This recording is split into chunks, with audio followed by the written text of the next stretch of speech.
యాన్నో కర్నూలు నుండి వచ్చి అనంతపురం జిల్లాలోకి వచ్చి ఏదో చంద్రబాబు పుణ్యాన నీకు టికెట్ వచ్చి గెలిచిండొచ్చు గాని ఇక్కడ నీ రపరపలు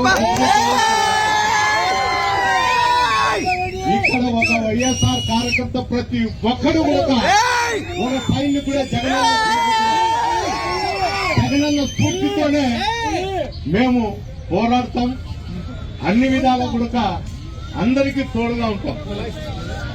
ఎందుకు చెప్తానా అంటే ఈ సందర్భంగా ప్రతి ఒక్క ఎమ్మెల్యే కూడా రెచ్చగొట్టే ధోరణిలో పోతారు కాబట్టి ఈ రెచ్చగొట్టే ధోరణి మానుకోవాలి. అయ్యా మా లీడర్ చంద్రబాబు నాయుడు చెప్పినారు ఎలక్షన్ల ముందు హామీలు నెరవేర్చే దానికోసం మేము కృషి చేస్తామని చెప్పారు. అది పోగొట్టి అయ్యా దౌర్జన్యాలు చేసుకుంటా అందరినీ నాకు తెలిసి 2-3 నెలల కిందట ప్రెస్ వాళ్ళని కూడా చెప్పినాడు రైలు పట్టాల కింద పండబెడతామని. ఈ ప్రెస్ వాళ్ళు కూడా దానిపైన ఏందో మేము ధర్నా చేస్తాం అది చేస్తాం అన్నారు కానీ ఏమి చేయలేదు. పాపం ఎత్తపోయి ఆడుకు రైలు పట్టాల కింద పండబెడితే మా భార్య పిల్లలు మేమెట్లా బతకాలని అతని మీద తిరుగుబడి అతని అక్కడ జరుగుతున్న అరాచకాలపైన దోపిడీలపైన ఏ ఒక్కరు కూడా స్పందించే పరిస్థితి లేదు. ఏమంటే ఒక భయం. ఈ రోజు చాలా మంది ప్రజలను సంక్షేమ పథకంలో నడిపిండే అని చెప్తే మాకు సంక్షేమం కావట్లేదు ఏం కావట్లేదు, మేము దౌర్జన్యాలు దోపిడీలతోనే బతుకుతాము, మా ప్రభుత్వం ఉండేదే అందుకోసము, మా నాయకులు కూడా అదే బాటలో నడచమని చెప్తున్నారనే సందేశం ప్రజల్లోకి పెట్టినారు.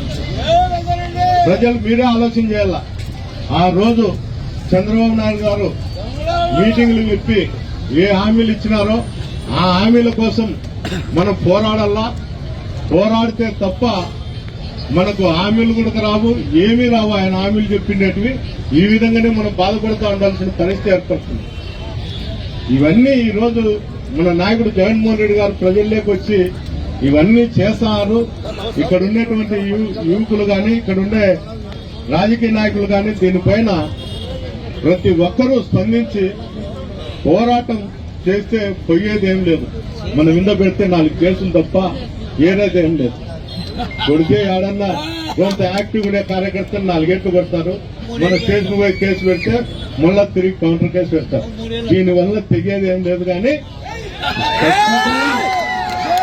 ప్రతి ఒక్క కార్యకర్తకు నష్టం వచ్చినా ఏదన్నా వచ్చినా కూడా రోడ్డు మీదకి వచ్చి మనం ధర్నాలు చేసి స్ట్రైకులు చేస్తే మనకు జోలికి ఎవరన్నా రావాలని కూడా ఆలోచనలు వస్తుంది.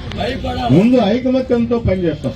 మనకు ఎన్నెన్ని ఉండొచ్చు, కనీసం మన ఆలోచన ప్రకారం ప్రతి ఒక్కరూ ఐకమత్యంతో మనకు నష్టం జరగకోకుండా ధర్నాలు చేస్తే తప్ప మన సంక్షేమ పథకాలు కానీ మన కార్యకర్తలకు జరిగే అన్యాయం పైన కానీ న్యాయం జరుగుతుందని సందర్భంగా తెలియజేస్తూ ఈ అవకాశం ఇచ్చినటువంటి ప్రతి ఒక్కరికి కూడా ధన్యవాదాలు తెలుపుకుంటూ సెలవు.